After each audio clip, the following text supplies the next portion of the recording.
Well, my name is Jesse, and this is my story. I was raised in a Christian family. I was saved and baptized when I was 11. Growing up, I didn't know what it meant to have a personal relationship with Jesus. I definitely believed in him, but I always felt like he was distant. I grew up dreaming to be like my father and following his footsteps, trying to become like him. I became a soldier just like him. I joined the army to become a paratrooper, and I left for basic training right after high school.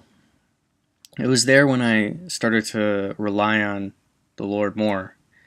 When I start to form a actual relationship with Him. I remember the moment when I really got it that He wasn't just a distant God watching over me. It was when I was in chapel and worshiping. Before this, my entire life, I was too afraid to sing, afraid of what people would think. I just never sang and I never thought anything of it. I remember when I started to sing, I finally got it. It was a moment when I realized it what it really meant to have a personal relationship with Jesus. I understood what it meant to surrender. Eventually, down the road, I was sent to Iraq in 2006. While I was over there, I lost someone I knew almost once a week. With my job, I got to know a lot of soldiers. I returned from a mission one day after my 21st birthday, and less than a week later, I was getting ready for another. Before I could leave, my platoon sergeant tells me to stand down because he wasn't going to send me out on this one in particular. I was disappointed because I loved going out with this group of guys. So a few days later, it was January 20th. Around 10 p.m., I was called to our battalion headquarters to help with communications because something was going on. I remember walking into our command center and being told what was happening. The mission that I was supposed to be on was being ambushed at the Iraqi police station in Karbala, Iraq, and my heart dropped to the floor as their request for help came over the radio, and there was nothing we could do. I've never felt so helpless in my entire life. I began to pray for my friends. I've never relied on God so much until that moment. That night, I lost 5 friends. 4 were kidnapped. And the kidnappers, throughout the night, they were being pursued, and eventually, in fear that they would get cut off, they executed my friends.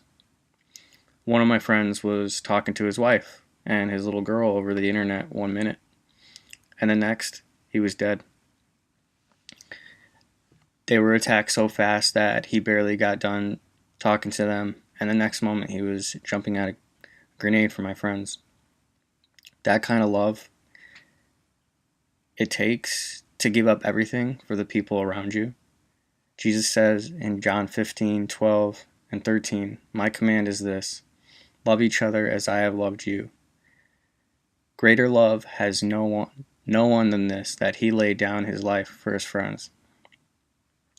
There was a moment, a choice came, and there was no hesitation. He gave up his life, his family, everything. What amazes me about Jesus is that he had years of moments he could have hesitated, but not once did he do so. Not even while he was praying in the garden before he was arrested. Walking in my Father's footsteps hasn't turned out to be so easy, and I've come to realize it is what has made him the man he is today. When I came back from Iraq, my dad taught me something that has had incredible importance to me in healing from the past. He told me that one of the hardest things he's had to do was forgive his enemies. I have learned that it takes love. If Christ can love enough to die for me, then I can love enough to forgive my enemies. Thanks for listening. Hey guys, everybody's got a story and we want to hear yours. That's right. So to see more stories like this, please click the Watch More button at the end of this clip. And if you would like to submit your story, you can contact us on Facebook or you can email us at ucn.young@gmail.com. Just remember, your story could change theirs. Thanks, guys.